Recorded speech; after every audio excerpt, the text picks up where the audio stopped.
No relaxation for Boris Johnson, even if the controversial internal market law comes through the lower house next week. There are other hurdles. Iain Duncan Smith is considered a hardliner by the British Conservatives. Last February, shortly after Brexit, he stated that the EU was on the way to becoming the sick man in the world. The former chairman of the London ruling party said that the community of 27 EU countries was overregulated and economically weak. At that time, Duncan Smith could not have foreseen that the corona crisis would plunge Great Britain into the worst economic crisis in 300 years. But anyone who thinks that Duncan Smith would appear meek in view of the devastating numbers is wrong. The Tory politician's latest tirade is directed against Joe Biden.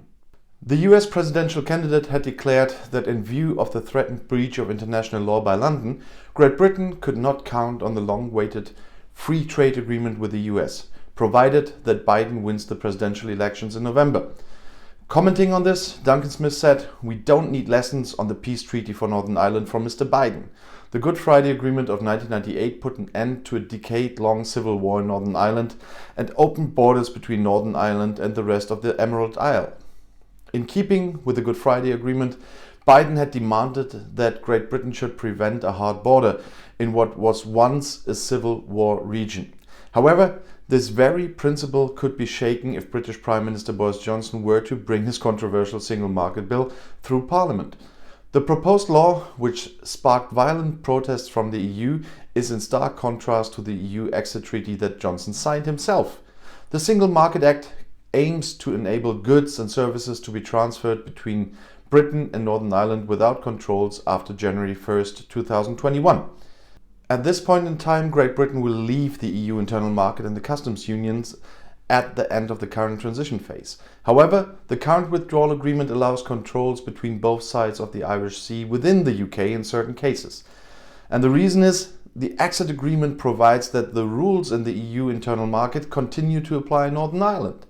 This precaution is needed to ensure that even if controls are no longer available on the Irish island in the future. The third reading of the law is due to take place in the House of Commons in London early next week. When I publish this video is this week. Johnson can rely on a majority of 80 MPs in the lower house.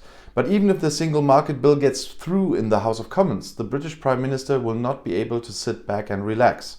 Because in the upper house, which also has to give its approval, a considerable resistance is looming. The House of Lords cannot prevent legislative proposals, but it can delay the passage and suggest changes. One of the members of the House of Lords who are extremely critical of Johnson's law to annul the EU withdrawal treaty is the Conservative William Hague. The former foreign minister argues that Britain could not criticize the leadership in Beijing for the controversial security law if London itself violated international law with the single market law.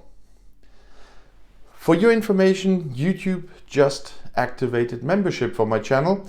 If you want some exclusive news and footage in the future, have a look and maybe join. And if you want to know more about European politics, YouTube has chosen another of my videos right here for you in the end screen, right next to your chance to subscribe to my channel, which I hope you already did. I'll see you in my next video. Click and enjoy. Viel Spaß!